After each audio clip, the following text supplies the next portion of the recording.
28 से 29 बागी टीएमसी सांसदों की नजर स्पीकर पर है। उन्होंने एक अलग गुट के तौर पर मान्यता देने के लिए स्पीकर ओम बिरला को चिट्ठी लिखी है। उधर टीएमसी नेता कीर्ति आजाद और कल्याण बनर्जी ने बागियों के खिलाफ मोर्चा खोला है।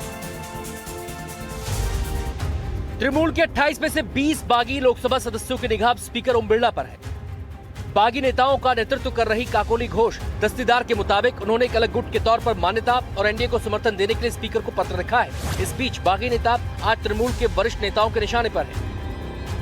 इन गद्दारों से मैं जानना चाहता हूं कि तुम्हें तकलीफ हो रही थी तो तुमने इलेक्शन के बाद ये तकलीफ क्यों जाहिर की? इलेक्शन के पहले करना चाहिए था। कीर्ति आजाद ने बागियों को चुनौती दी है और कहा है कि तृणमूल से नाराज सुखेंदु शेखर की तरह पार्टी और संसद पद से इस्तीफा देने की हिम्मत दिखाएं।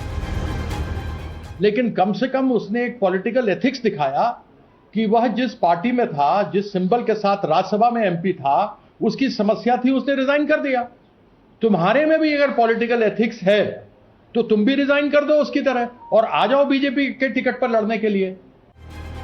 इस बीच टीएमसी के 2 बागी सांसद दीपक अधिकारी और जून मलिहा मंगलवार को पूर्वी मेदिनीपुर में मुख्यमंत्री शुभेंदु अधिकारी द्वारा बुलाई गई बैठक में मौजूद दिखे। इस बीच समाजवादी पार्टी के अध्यक्ष अखिलेश यादव आमतौर पर कुर्ता पजामे में नजर आते हैं, सिर पर लाल टोपी भी नजर आती है, लेकिन हाल ही में वो एयरपोर्ट पर मॉडर्न ड्रेस में नजर आए।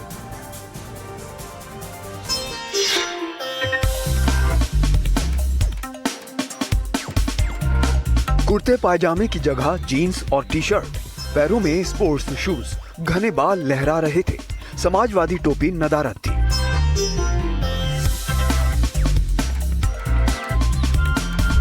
एयरपोर्ट पर अखिलेश यादव का ये ट्रांसफॉर्मेशन देखकर लोग हैरान रह गए। कुछ तो एक नजर में उन्हें पहचान भी नहीं पाए, लेकिन सुरक्षा में लगे इन जवानों की नजरें तेज थी।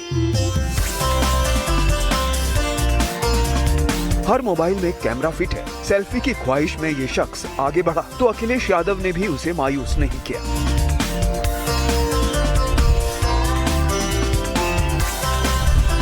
सियासी शख्स की भी निजी जिंदगी होती है जो तमाम प्रोटोकॉल्स से दूर होती है।